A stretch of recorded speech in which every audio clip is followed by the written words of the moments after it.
ईश्वर है, 5 तत्वों से जरूर बना हुआ, लेकिन जब ये शरीर खत्म होता है तो वापस उसी 5 तत्वों में चला जाता। मान लीजिए किसी का शरीर छूट गया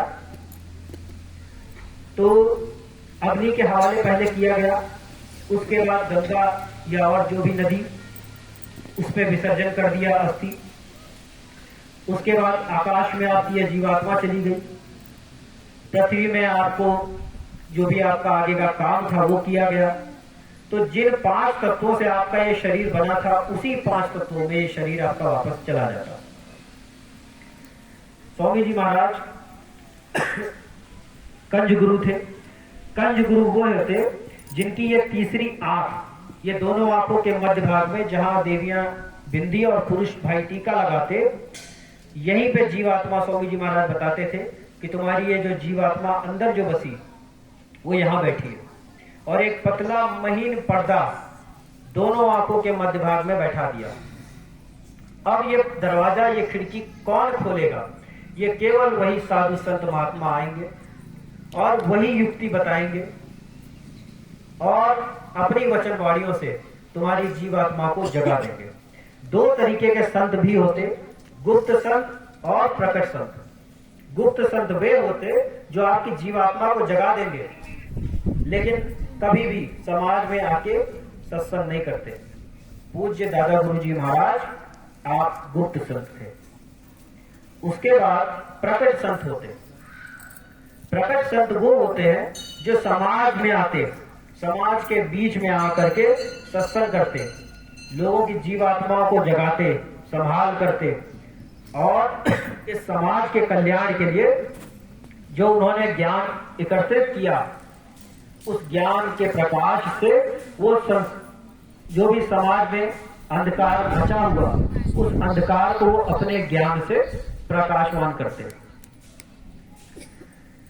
ऐसे समझ लो, अगर ये घर है और इस घर में ऊपर टंकी सफेद है या काली है, नीचे बैठे हम लोग नहीं समझ सकते, नहीं जान सकते।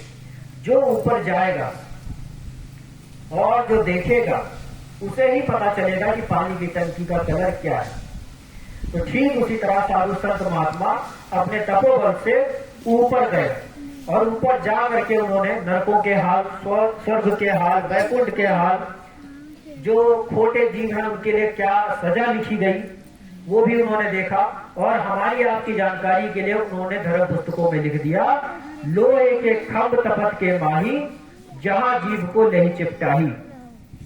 लोहे के खंभे वहां पर अग्नि से धड़क के लाल हो रहे, और ऐसी जीवात्मा जो बुरी खोटे कर्म से लदे हुए, उनको वहां सख्त से सख्त सजा दी जा रही। उनकी चीख पुकार सुनने के लिए वहां कोई नहीं। और उस वक्त आप पछताओगे, क्योंकि जब आपको मौका दिया गया था तब आप अपने को बड़ा समझते थे। बड़ा भय तो क्या भरा, जैसे पेड़ खजूर, पक्षी को छाया नहीं और फल ला गए अति दूर। ऐसे बड़े विशाल होने का क्या फायदा? खजूर के पेड़ के समान, ना ही तुम्हारे फल को कोई तोड़ सकता, ना ही तुम किसी पक्षी को छाया दे सकते। तो ऐसे वृक्ष किसी काम के नहीं। कहा गया, देखा देखी भक्ति का कबो न चढ़ता रंग। संसार में देखा देखी भक्ति बहुत होती। जब भी कोई त्योहार आता तो किसी ने अगर जागरण, भंडारा ये सब कर दिया तो अड़ोस पड़ोस के लोग इसलिए आ जाते कि अगर हम भी नहीं शामिल होंगे तो लोग हमें क्या बोलेंगे। सामने वाले इंसान ने अगर दंडवत प्रणाम कर दिया तो पीछे खड़े लोगों को लगता कि जरूर दंडवत प्रणाम करने से हमें कुछ ज्यादा मिल जाएगा, तो देखा देखी अगला आदमी भी दंडवत प्रणाम कर देता। ज्ञान ही नहीं कि हम दंडवत प्रणाम कर रहे तो क्यों कर रहे।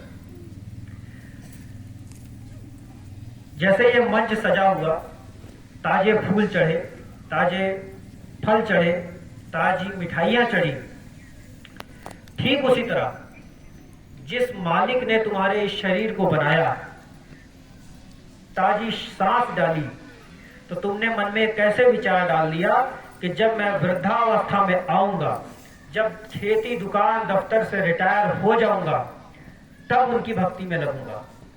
तो बासी सांस अगर तुम चढ़ाओगे तो वो मालिक कृपा नहीं करेगा। तुम्हें जब ये शरीर दिया गया था, ये मनुष्य तन दिया गया था, तुम्हें उसी वक्त दो चीजें हैं, भौतिक और आध्यात्मिक। भौतिक क्रियाओं से आपका घर चल रहा, दुकान दफ्तर आपका घर उसी से चल रहा, लेकिन आपका आध्यात्म उसी से टूट भी रहा। आज अगर सत्संग है, आज ही तुम्हारी दुकान भी है, दफ्तर भी है, तो तुम सत्संग में नहीं आ पाओगे और धीरे धीरे आध्यात्म से दूरी बना लोगे। मीराबाई जब शादी हुई तो बड़ी विरह और तड़प में उन्होंने लिखा कि खोजत फिरो भेद व घर को, कोई न करत बखान। मीराबाई जात की छत्राणी, जब उनको वो मालिक को पाने की लालसा, लगन, वो तड़प, वो विरह जब जगी, तब उन्होंने ये लिखा कि खोजत फिरूं भेद व घर को। उस भेद को मैं खोज रही हूं, लेकिन कोई न करत बखान। मुझे अभी तक कोई ऐसा नहीं मिला जो मुझे वहां जाने का भेद बता सके। और जब गुरु मिल गया, तब मीराबाई ने लिखा, पायो जी मैं तो नाम रतन धन पायो, वस्तु अमूलक दी मेरे सतगुरु। जब गुरु मिले और गुरु ने नाम की वो दौलत, वो बख्शीश मीरा को दिया, तो मीराबाई जो महारानी थी, उन्होंने अपना राज दरबार सब एक किनारे कर दिया। और मीरा कृष्ण की दीवानी थी। किताबों में आज की लिखा, पायो जी मैं तो राम रतन धन पायो। वो राम नहीं है, वो नाम है। मीरा कृष्ण की दीवानी थी, राम से उनका क्या। तो पायो जी मैं तो नाम रतन धन पायो। उसके बाद जब गुरु मिले और नाम मिला, तो वस्तु अमूलक दी मेरे सतगुरु। उसके बाद मीराबाई जिस कृष्ण को वो पाना चाह रही थी, वो मार्ग, वो युक्ति मिल गई, और फिर उसी मार्ग पर, उसी संत मत पर चल के मीराबाई उस परमात्मा को पाई। और जिन्होंने उस मालिक को पाया, नाच गा के नहीं पाया, हंस हंस कंठ न पाइया, जिन पाइया तिन रोए। जिन्होंने भी उस मालिक को पाया, रो रो के पाया। इतना आसान नहीं है संत मत को समझ पाना और उस पर चल पाना। ये हमने आपको तरीका बताया, आपने सुन लिया और उस चीज को पा लिया। ये किताबी ज्ञान नहीं है। किताबी ज्ञान जहां आपका समाप्त होगा, उसकी सिर की चोटी से आध्यात्मिक ज्ञान शुरू होता। हमें ईश्वर तक पता, हमें ब्रह्म तक पता। ईश्वर, ब्रह्म, पार ब्रह्म और उसके ऊपरों का तो हमें पता ही नहीं था। वे तो हमें भेद तब पता चला जब हम किसी साधु संत महात्मा की शरण में आए। कस्तूरी कुंडल बसे, रास्ता ढूंढे बन माही। मेरा गुरु मुझ में बसे, ये दुनिया जानत नाही। कस्तूरी मणि हिरण की नाभि में मौजूद होती, और हिरण को ये ज्ञान नहीं है कि वो कस्तूरी सुगंध उसी की नाभि से आ रही, और उस सुगंध की तलाश में वो पूरी जिंदगी जंगलों में भटकता रहता, और एक समय किसी शिकारी के सामने आ जाता और शिकारी उसका शिकार करके मार देता, और वो मणि किसी काम की नहीं रही। ठीक उसी तरह हमारी आपको भी ये जीवात्मा अंदर दी गई, लेकिन जब तक कोई गुरु नहीं मिलेगा, वो जब तक बताएंगे नहीं कि तुम्हारी ये जो जीवात्मा है, ये 16 सूर्य के बराबर खुद है। 16 सूर्य का प्रकाश, एक सूर्य का प्रकाश इतना तेज होता है कि हमारी ये आंखें नहीं उसको देख सकती, आंखें चकाचौंध हो जाएंगी। तो 16 सूर्य के समान आपकी ये जीवात्मा स्वयं है, जो आपके अंदर है। और यही जीवात्मा आप उस परमात्मा के घर जब जाएगी, आपका ये शरीर चाहे कितना मजबूत हो, चाहे कितना सुंदर हो, शरीर वहां नहीं जाएगा।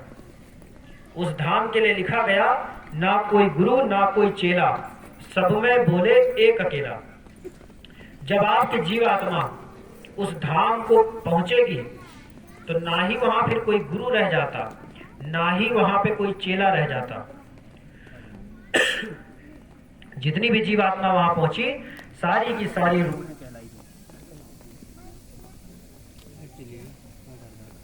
जय गुरुदेव।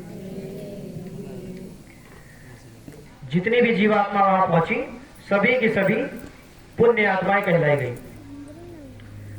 गुरु महाराज कहते थे कि बच्चा, कभी भी आप, जब आपका ये मन भटक जाए, मोटे बंधन जगत के गुरु भक्ति से काट। ये मन का राजा इंसान जब हो जाता तो मन के कहे चलने लग जाता, और जब मन के कहे पे ये चलने लग जाता तो ये जीवात्मा उस परमात्मा से आपकी जो पूजा होनी थी वो उसमें मन लगने नहीं देता।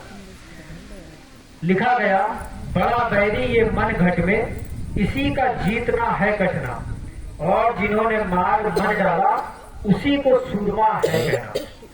ये मन आपका इतना चंचल, इतना मोटा हो गया कि जब भी आप भजन को बैठोगे, बंदर के समान एक डाली से दूसरी डाली पे आपका ये मन छलांग मारेगा। और आपका मन काबू में कैसे होगा?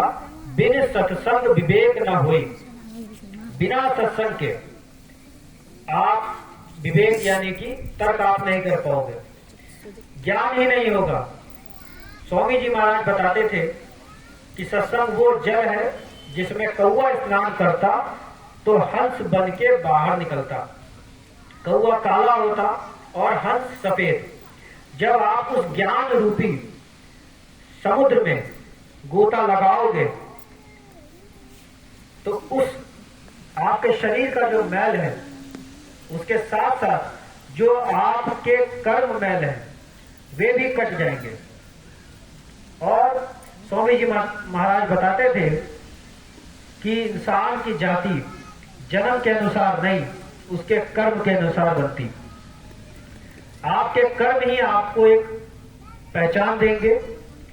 तो आप सभी लोग अपने कर्मों पर विशेष जोर दीजिएगा, शाकाहारी रहिएगा।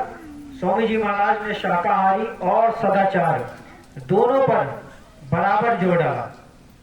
आप सभी लोग स्वामी जी महाराज के कहे सत्संगी, सभी लोग शाकाहारी, लेकिन सदाचारी होना थोड़ा सा मुश्किल हो जाता। तो शाकाहारी और सदाचारी का ये प्रचार प्रसार स्वामी जी महाराज के कहे हम आप लोग सब करते आए, आगे भी करते रहेंगे।